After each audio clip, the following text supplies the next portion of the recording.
Sabe, quando a gente pensa em animais perigosos, o que vem na cabeça? Um tubarão gigante? Uma onça, talvez? Pois é, nesta análise, a gente vai fundo para ver se esses nossos medos batem com a realidade, com os números de verdade. Vamos dar uma olhada nesses predadores ocultos aqui do Brasil que, olha, podem estar bem mais perto do que se imagina. É hora de separar o mito da realidade. Para começar, uma pergunta que parece simples. Pensem rápido.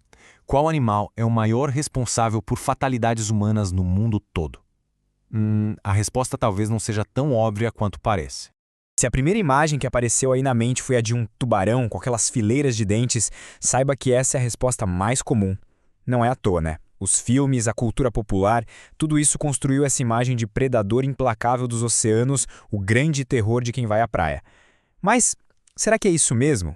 Vamos ver o que os números dizem? E aqui já vem a primeira grande surpresa. No mundo inteiro, os tubarões são responsáveis por cerca de 10 mortes de pessoas por ano. Isso mesmo, 10. É um número, surpreendentemente baixo e que já começa a desmontar completamente aquela imagem aterrorizante.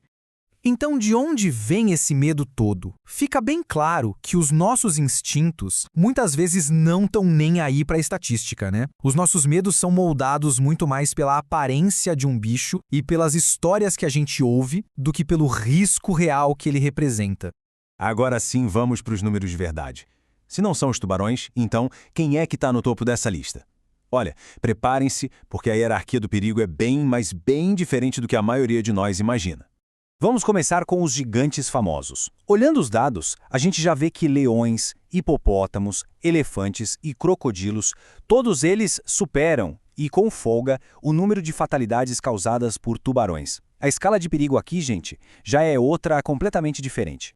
E aqui tem um fato que é no mínimo curioso. Hipopótamos e elefantes, que são herbívoros, matam mais gente do que os leões, os famosos reis da selva. O hipopótamo, especificamente, é um animal super territorial e agressivo, um dos mais perigosos da África, sem dúvida. E agora, a gente dá um salto gigantesco. Com mais de 5.000 mortes por ano, chegamos nos escorpiões. Pequenos, discretos, super adaptados a viver perto da gente, o veneno deles pode ser fatal, principalmente para crianças e idosos. E no topo absoluto da lista, com um número que assusta, mais de 50.000 mortes por ano, estão as cobras. Elas são de longe os animais mais letais do mundo para os seres humanos. A lição aqui é clara. O maior perigo muitas vezes não vem dos gigantes, mas sim daqueles animais que se escondem bem debaixo do nosso nariz. E tudo isso nos traz de volta para casa, para o Brasil. O nosso país é um dos mais biodiversos do mundo, o que é incrível, mas também significa que muitos desses animais perigosos vivem aqui. E o perigo não está só lá no meio da floresta, não.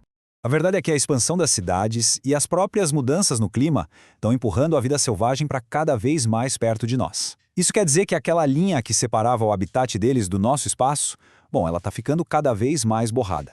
Vamos ver, então, como isso acontece no nosso dia a dia. Quais são os animais que se deram bem no ambiente urbano e que representam um risco real, às vezes dentro das nossas próprias casas. E aqui estão dois dos principais invasores. De um lado, o escorpião amarelo, que virou uma verdadeira praga urbana em muitas partes do Brasil. Do outro, a aranha marrom, famosa pelo veneno que pode causar umas lesões bem feias na pele. Os dois são especialistas em se esconder. E onde eles se escondem? Em entulhos, frestas nas paredes, dentro de sapatos, no meio das roupas, atrás de móveis, basicamente em qualquer lugar escurinho e quieto dentro de casa. A prevenção já começa por aí, de olho nesses locais.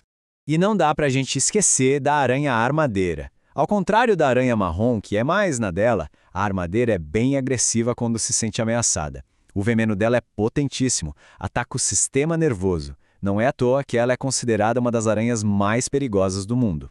Mas os riscos aqui no Brasil não se limitam a aranhas e escorpiões, não. A nossa fauna riquíssima inclui uma variedade de outras criaturas perigosas, tanto na terra quanto na água.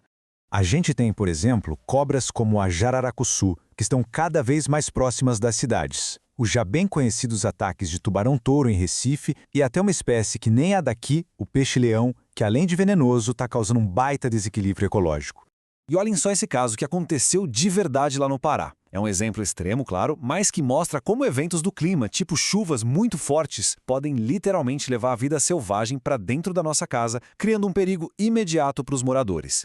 Diante desse cenário todo, entrar em pânico não adianta nada. A melhor ferramenta que a gente tem é o conhecimento. Entender como esses animais se comportam e tomar algumas medidas preventivas, essa é a chave para a gente conseguir conviver com mais segurança.